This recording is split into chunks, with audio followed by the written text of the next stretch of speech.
can say when it comes to like difficulties working there, since I studied there, I did not face major difficulties per se, because the first thing is that having studied in Korea University, I already know the campus. I know the people that I work with. They already know me. Then when I went to teach in Gangnam International School, it's an international school as well. I meet people from different countries, and we accept each other's differences. So there was no major challenge that I can say in the workplace. But the main challenge that I can tell anybody who want to work after studying Korea is that issue of language barrier. Because if you are not proficient in Korean language, the first thing that you are going to face challenges in your job place, because there are terminologies that they are using. Even if they are speaking English, there are certain terminology that you need the Korean language. Then in order to interact in the job place, there's another need for Korean language. Then there's another aspect of work-life balance. It's an issue, because the working hours in Korea is not like we are thinking. If you are working with this 8 hours, it's 8 hours. You cannot do the way we do here, that you go to work 3 hours, you disappear on Monday, you appear on Wednesday. No. So you need to know how to balance your work. If you are working there, you are working. You cannot be a worker today, tomorrow unavailable. So you must always be there. So those are some of the things that I can say anybody who is working can face as challenges. But in terms of the working climate, the working condition, the workplace, just like a family. If people work together, you go out together, coffee break, you move as a group with their friends, depending on how open you are with them. So the environment is really friendly and working is really good. There's no major challenges.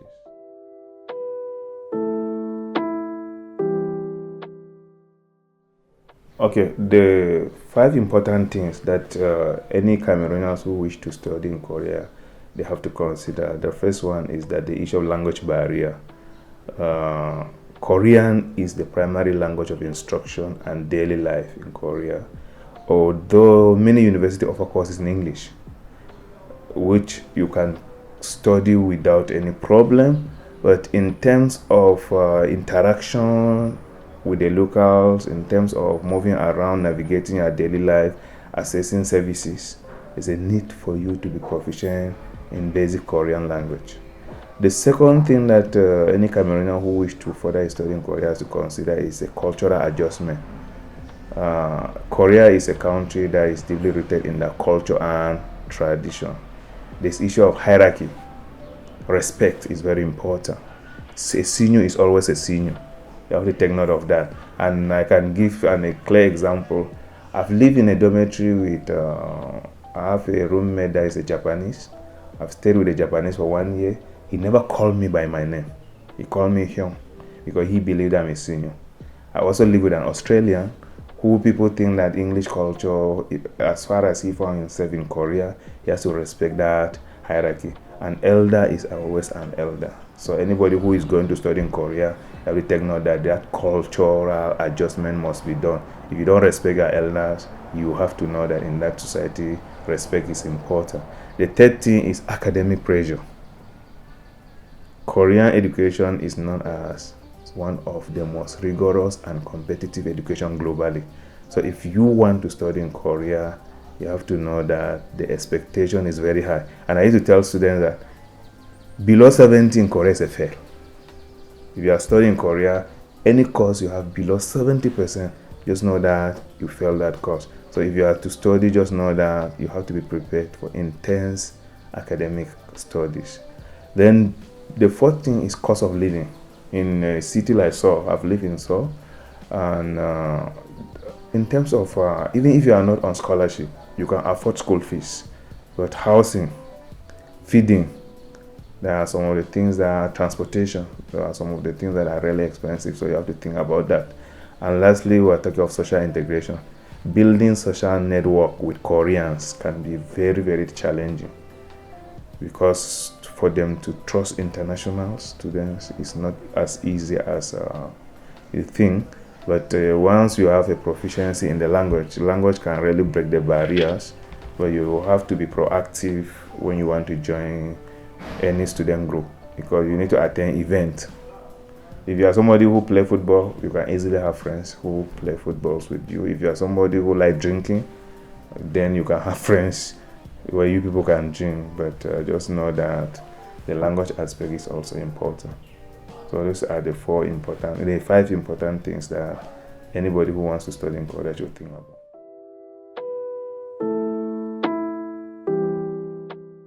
Yeah, this question, I can say now. When we talk of Cameroonian cultures, Korea happens to be a monocultural environment, one culture.